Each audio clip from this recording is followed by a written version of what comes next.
अशी चिक मोत्याची माळ होती ग 30 तोळ्याची ग, चिक मोत्याची माळ होती ग 30 तोळ्याची ग.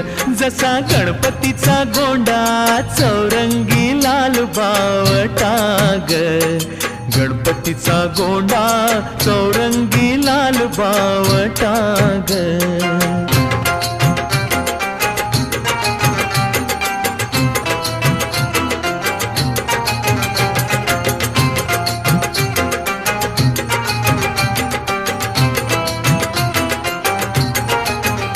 या चिक माळेला रेशमी मौचार दोरा ग, या चिक माळेला रेशमी मौचार दोरा ग.